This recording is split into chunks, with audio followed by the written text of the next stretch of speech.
I've always been attracted to music and interested in it. I've never disciplined myself to play as well as perhaps I could, but I'm a great listener and a kind of a student of music. I had a record store, back over on Stockdale in California.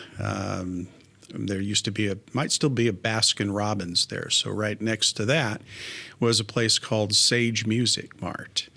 And so a fellow by the name of Art Rockoff and I started that little enterprise. And that gave me a lot of time behind the register waiting for somebody to come in. So I read liner notes. And all my buddies are musicians. And I kept seeing the same old names. You know, this drummer played on 10 records and this drummer played on 50 and whatever, you know, and I kind of kept seeing these same names. And we all know that that's studio musicians. But those are some of the best musicians you'll ever hear.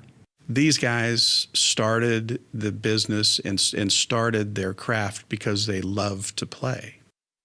So fast forward to 2010, and I was sitting around listening to, well, the replacement for the record player, iTunes, one night, and thinking, you know, I've listened to this guy for so long, I just wonder if he tours.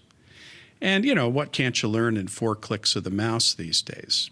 You know, you just click away and you find that, well, look at this. He lives in Studio City and he's playing in these little bars and clubs and small venues. And I thought, how hard can this be? So, you know, people ask me, how do you find these guys? Because they're really under the radar unless you're kind of tuned into being a guitar player or just love that style. It's not always the same. And yes, I do a fair amount of research, let's be honest, you know, and I have some friends that also do this up and down the state. And I say, you know, tell me about this guy or that guy. And here's why, because the most important thing is the feedback to the audience. I like entertainers who know what we're doing for them and they are doing for us. And to a person, I've never had anyone in 30 shows say, I'm never coming here again. And that's the only reason I do it is just to see how we can broaden the culture here in Bakersfield. It's not theater, it's not symphonic, but these guys that we hire have reached heights and are playing really at the top of their game. The thing about the series now is that I promise my patrons just a few things. And the first is not every show is going to be the same in terms of style. But every show will be an A-level, premium quality artist. So the artistry stays at a consistent level. And I really make sure that experience never changes.